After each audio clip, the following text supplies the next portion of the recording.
Yeah, I cannot wait to see it, and we have every right to be wary given what we've seen in the past, but let's hope we see that happen Sunday and Monday Australian time. I want to get your thoughts on the ISIS brides issue because it dominated Parliament today. I'll show firstly what the Home Affairs Minister Tony Burke's had to say about how much assistance they got in coming back to Australia.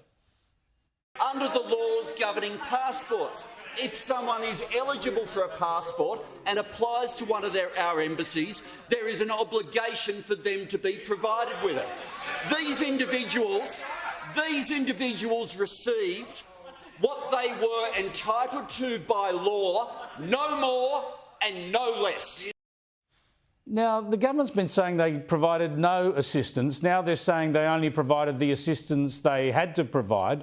Why are they being so secretive about all of this? Well, the first point, Chris, is that these people, we don't want them coming back to the country. They have supported a brutal and heinous terrorist organisation. I think most Australians would agree we don't want them here. This government is abdicating any responsibility. Just let me jump in there, Angus Taylor, because on that point, can Australia stop them from returning if they're Australian citizens? Well, can I say that the government, the most important point here is that the government has completely abdicated responsibility for this issue. And you just heard that from Tony Burke, where he is simply saying, look, we've got to do what the law tells us. Now, the truth is you can always change the law. That's what governments can do. He hasn't answered serious questions about that and what options there might have been to be able to keep them out of the country. But further beyond that, he's pretended that they haven't provided assistance. They clearly have.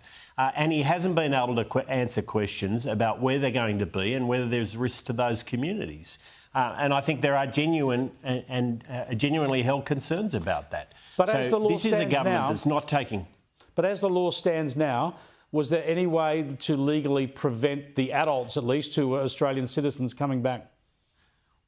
Well, I think there's reasonable questions about whether temporary exclusion provisions can be used in this sort of case. And I don't think the government's given appropriate answers to those questions. So I think there are real questions to be answered here. What is clear is that these are not people who we want in this country, given their support for Hamas. And Hamas, as I said, is a brutal organisation.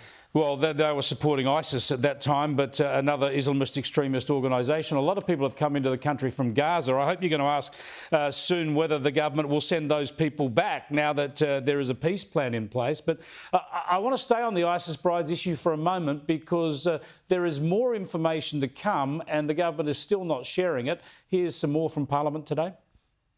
Will the government be honest this time and tell the Australian people how many more ISIS brides will return, when they will arrive and where they will live?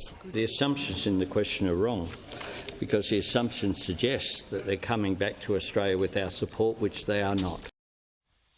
So there's the Prime Minister presumably agreeing that there are more ISIS supporters coming back to the country, but not giving Australians any more information, just denying that the government's supporting it. That's absolutely right, Chris. I should have said ISIS, not Hamas earlier. You're right. But no, that is absolutely right. And what is clear is they are assisting. Now, they're saying they're bound to assist. I think there's questions they've got to seriously answer about that. The truth is the government doesn't have its heart in keeping these people out of the country. That is the only conclusion I could draw from sitting in the Parliament today. And they certainly aren't giving us the information that I think Australians deserve about whether they're going to be safe in the face of these people coming back to the country. There was a question yesterday in the Parliament about the Chaldean and Assyrian communities who have very deep concerns about ISIS and what they've been subjected to by ISIS in the past. And again, we didn't get appropriate answers from the government. Angus Taylor, thanks so much for joining us.